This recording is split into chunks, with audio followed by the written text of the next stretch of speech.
Today, we're going to take our very first look at the Tier 6 IJN Light Tech Tree Cruiser, Omono, which I might be butchering the name on this ship. If so, I apologize, but this ship and this entire line is an interesting addition to the game.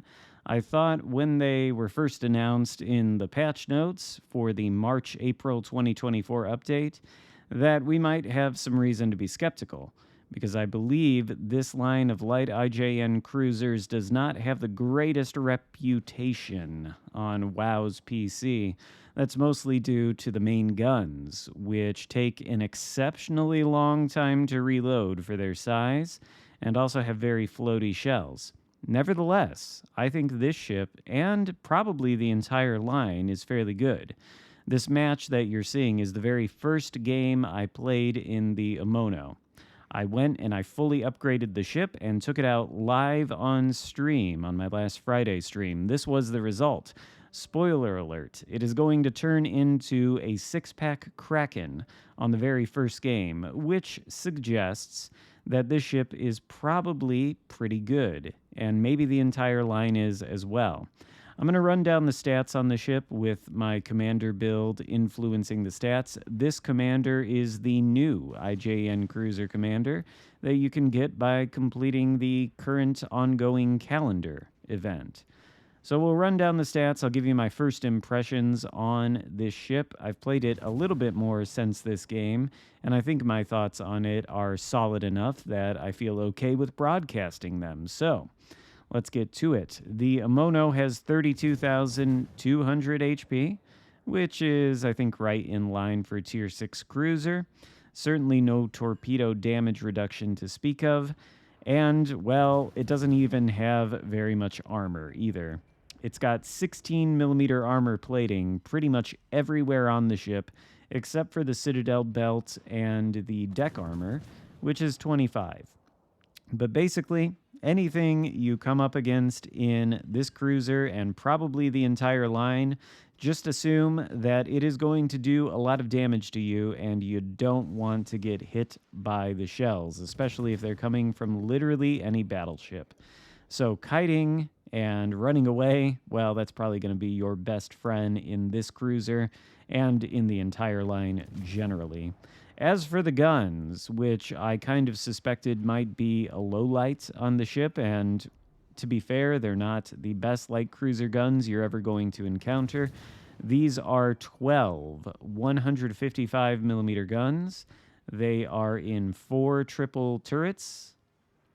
And, well, they have a range of 15.3 kilometers, which in and of itself, not bad. Neither is the turret traverse, which is only 18 seconds. Pretty good. Not quite as good as the Shimanto, which has ridiculous turret traverse at the tier above. But the reload time on these guns, this is sort of the pain point. We've got an 11-second reload time on 155mm light cruiser guns.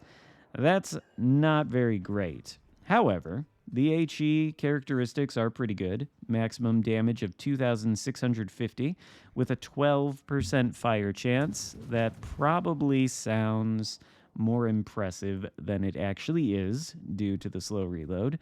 The AP also does a maximum of 3,300 damage, although I think the AP on this entire line is probably not where it's at. HE is the shell you probably want to be firing most of the time.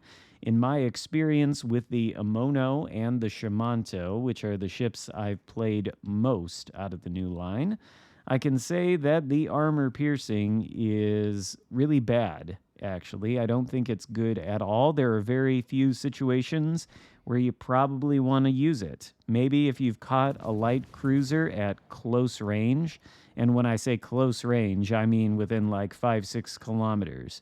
Maybe then, if that cruiser is giving you broadside, you could switch to the AP and you might deal some damage to them. But this AP appears to have pretty much no penetration. It does pen on cruisers at longer range, but I don't think there's much chance of actually scoring a Citadel, and probably sticking to HE is the way to go most of the time. Now, we've also seen that this thing has torpedoes, which I think is sort of the calling card of this entire line. Omono does have torpedoes, and with the new IJN cruiser commander that you can get from the calendar event, well, I think he's got a skill that buffs the torpedo range. Maybe he doesn't. Perhaps it is just damage. No, he definitely does have a skill that buffs the torpedo range by 10%.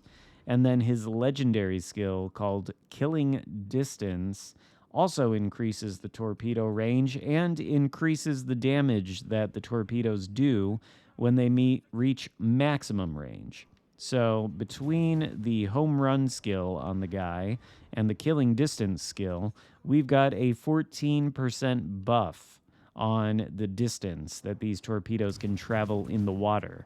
That number is 15.4 kilometers. That's right. These torpedoes go 15 and a half kilometers thereabouts. There are only 4 of them, though, on either side of the ship, so 8 in total in 2 quadruple launchers. They don't have a very impressive top speed. It's only 58 knots, which is fairly slow these days by torpedo standards. The damage they do when they make contact, though, is 20,967, so they are legit IJN torps. They've got a C detectability of 1.6, and they reload in 85 seconds, so fairly quick. You can send these torpedoes out very frequently while playing this ship. I think we're sending out, our 3rd or 4th set at the Arizona. Don't think they're going to hit, but a little earlier on, I think we did take out a Fuso with the torpedoes. The AA stats on the ship are, it's got an aggregate AA rating of 70, for whatever that's worth, although I doubt this thing is going to be super capable against carriers. The maneuverability, though, is one of the highlights on the ship. It enjoys a base speed of 34.5 knots, which is really good. Most cruisers are not quite that fast. Turning circle, likewise, is also kind of excellent, 740 meters, and the rudder shift is good enough at 8.5 seconds. So that can really come in handy while kiting, and something else that can come in handy is the concealment, which may be very close to best in class for Tier 6 cruisers. 9.1 kilometer detectability by sea with the concealment module, and Mikawa as one of the inspirations on the commander. So, what is the nature of the Amono and this line in general as we get our Kraken unleashed in our very first game in the Amono? Well, these are light cruisers, where I think, ideally, you want to use their speed and their stealth to occupy a position on some flank. That's basically what we did for the start of this battle. We stuck to the alpha flank. We had some good success there. We were able to travel out into the center of the map and deal a little bit more damage. But that, I think, is the playstyle of these cruisers. You want to get them on a flank. You want to find an area on the flank where the enemy team is pushing in.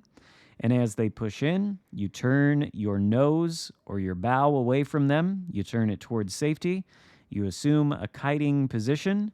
And then you increase the distance between you and the enemies as they push in, while firing at them with your HE shells and with your torpedoes. And this, I think, can add up to a game where you're dealing a lot of damage and you're essentially doing the role of a light cruiser, which is to deal a lot of damage with the guns and potentially with the torpedoes in order to dissuade enemy ships from pushing into an area of the map where you don't want them to push in, like, for example, one of the capture circles. But there, with the USS Arizona, you see the necessity for playing this ship very passively, or at least very defensively. Remember the 16mm armor plating that is everywhere on this ship. Well, Arizona has 356mm guns. Divide that by 14.3. You cannot overmatch, or you can overmatch 16mm of armor. 356 divided by 14.3 equals 24 point something something something. That means that you have to have 25mm plating in order not to get overmatched by Arizona's 14-inch guns, with a 16mm plating, basically means anywhere except the deck armor that the Arizona shells hit us, well, the deck armor and the Citadel belt. Anywhere except there, the shells will simply go right through the armor as if it does not exist, overmatching it. So you do need to be careful, especially against battleships in this particular vessel and in the entire line, because the armor doesn't really get that much better.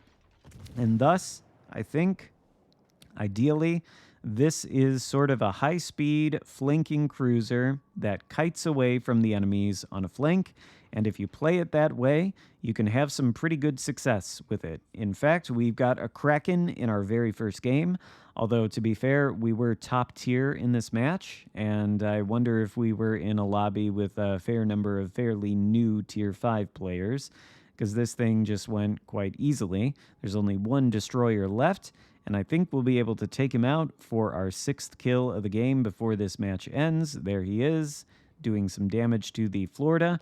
You can see, though, that even with the very long reload time on these guns, and 11 seconds is even a pretty long reload time, but you can see with the volume of shells that when they actually make contact with the destroyer, they do a lot of damage. It only took us 2 salvos to take him out there. So there is some damage potential here, despite the fact that the reload time is long. There's especially some damage potential with the torpedoes. And I think in this sort of limited role, where you're playing the role of a kiting cruiser on a flank, dealing damage to enemies as they push in, I think the Omono and this entire line can probably be fairly successful in that endeavor. We'll take some more looks at this cruiser and the rest of the line as time goes on, but I hope you enjoyed the video for today. If so, give it a thumbs up, consider subscribing if you haven't already, and I'll see you next time. Goodbye.